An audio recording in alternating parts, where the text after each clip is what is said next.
Welcome students, वार्षिक परीक्षा 2024 आप सभी की चल रही है और कक्षा 9 का विज्ञान विषय का पेपर अधिकतर जिलों के अंदर है वो 12 अप्रैल यानी कल ही होने वाला है।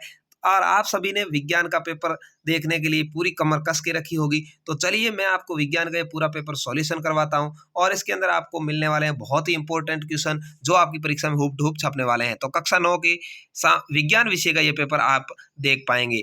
पहला क्वेश्चन आपका है सोडियम का इलेक्ट्रॉनिक विन्यास कौन सा है, यानी सोडियम का इलेक्ट्रॉनिक विन्यास क्या होता है। तो 2 at 1 होता है। क्या होता है भाई? 2 at 1। आप ऐसे याद रख सकते हैं सोडियम इलेक्ट्रॉनिक विन्यास 281, लेकिन यहाँ पर बीच में अल्पविराम है, इसका बोलेंगे 281। ठीक है। अगला है कोशिका का शक्ति ग्रह किसे कहते हैं।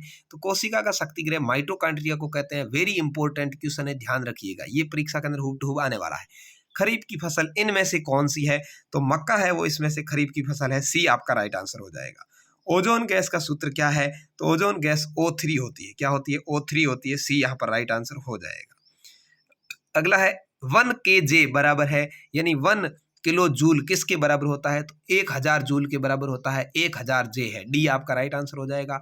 जीव की सबसे छोटी इकाई कौन सी है। तो जीव की सबसे छोटी इकाई है वो कोशिका होती है। क्या होती है भाई? कोशिका होती है। वेरी इंपॉर्टेंट क्वेश्चन पेपर है, आप पूरा जरूर देख लें। मैं इसका फुल सॉल्यूशन आपको करवाने वाला हूं और इसमें से परीक्षा में बहुत सारे क्वेश्चन हूबहू आपको मिलने वाले हैं। इसकी पीडीएफ आप प्राप्त करना चाहते हैं तो टेलीग्राम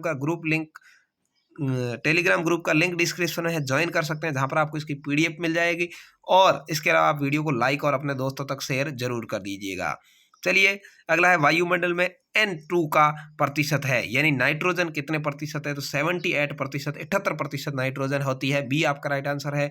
बल का मात्रक क्या है। तो बल का मात्रक न्यूटन होता है। क्या होता है भाई? न्यूटन होता है। ए आपका राइट आंसर होगा। गतिज ऊर्जा ज्ञात करने का सूत्र क्या है। तो गतिज ऊर्जा ज्ञात करने का सूत्र होता है वो होता है एम गुणा ए। ठीक है। तो सी बराबर M गुणा ए होता है। तो ये इस तरह से आपके 9 क्वेश्चन है वो आ गए ऑब्जेक्टिव टाइप वाले। अब आए हैं निम्न उत्तर दीजिए, यानी छोटे छोटे क्वेश्चन आए हैं। कभी रिक्त स्थान वाले क्वेश्चन आते हैं, कभी रिक्त स्थान वाले क्वेश्चन कईयों के नहीं भी आते हैं। ठीक है। तो वो अलग अलग आपके जिले में पेपर छपता है उसके अनुसार है। पहला क्वेश्चन पूछा है मिश्रण किसे कहते हैं। तो दो रासायनिक का यौगिक से बनी होती है। दो रासायनिक या यौगिकों से बना मिश्रण कहलाता है। क्या है? दो यौगिक या रासायनिकों से बना मिश्रण कहलाता है। अगला है उत्तक की परिभाषा देनी है। तो बहुकोशिकीय जीवों में संगठन का एक स्तर उत्तक कहलाता है।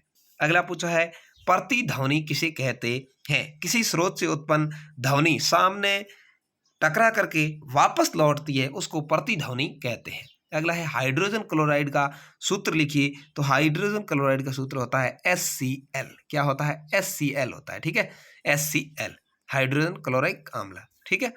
अगला है कंपोस्ट खाद किससे बनती है। तो कंपोस्ट खाद है वो जैविक पदार्थों के अपघटन और पुनर्चक्रण द्वारा बनती है। इसका मुख्य रूप से आपको पता होगा कि केंचुए वगैरह है वो कंपोस्ट खाद बनाने वाले होते हैं। अगला है CFC का पूरा नाम क्या है। तो इसका पूरा नाम है क्लोरोफ्लोरोकार्बन। क्या है भाई?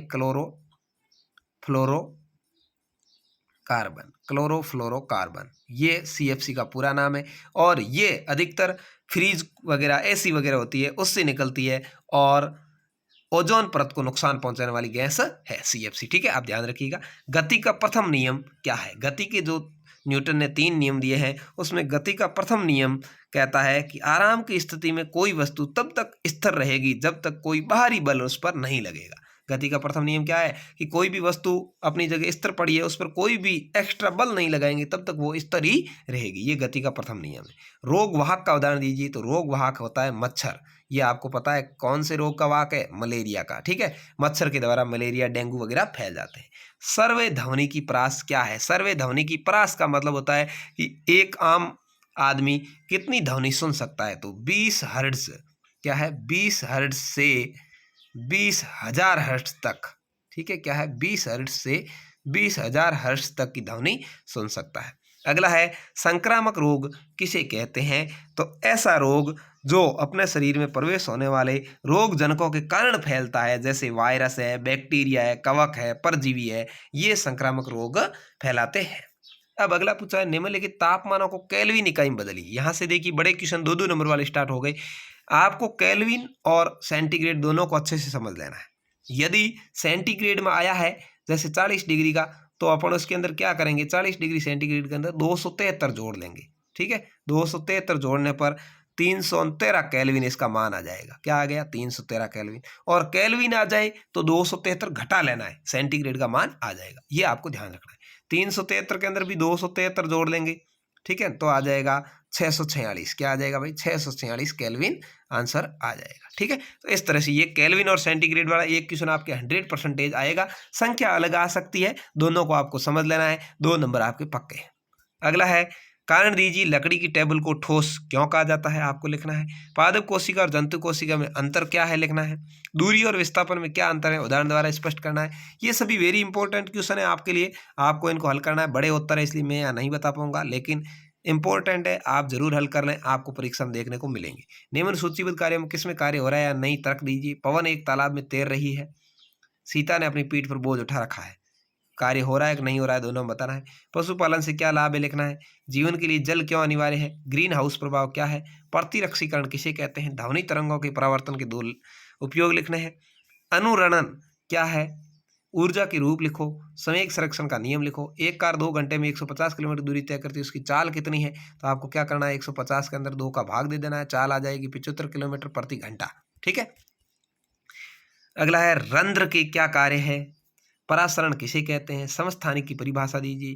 कैनाल किरणें क्या है। 60 वॉल्व का बल्ब प्रतिदिन 6 घंटे चलता है, तो एक दिन में खर्च ऊर्जा की यूनिट ज्ञात कीजिए। 60 वॉल्व का बल्ब है, 6 घंटे चलता है, तो आप कर लेंगे 60 गुणा 6 बराबर 360 वाट बिजली खर्च होगी। ठीक है, तो यूनिट में दर्ज करेंगे तो 0.36 यूनिट ऊर्जा खर्च होती है, क्योंकि 1000 होने पर 1 यूनिट बनता है। ध्वनि तरंगों की प्रकृति अनुदैर्ध्य क्यों है। मनुष्य का कान किस प्रकार कार्य करता है, समझाइए। किसी ध्वनि स्रोत की आवृत्ति है 100 हर्ट्ज है, तो 1 मिनट में कितनी बार कंपन करेगा, यह आपको लिखना है। सोनार के उपयोग लिखो। संक्रामक रोग फैलने के क्या कारण होते हैं। मृदा अपरदन को रोकने के उपाय लिखिए। प्रकृति में उपलब्ध नाइट्रोजन चक्र को समझाइए। फसल चक्र किसे कहते हैं, इसके क्या लाभ है। भंडार गृह में अनाज की हानि कैसे होती है, लिखिए। दीर्घकालिक रोग किसे कहते हैं, समझाइए। 3 प्रोटोजोआ जंतुओं के नामांकित चित्र बनाने हैं। अमीबा का, पैरामीशियम का, युगलिना का। 6 नंबर का क्वेश्चन है, देखिए।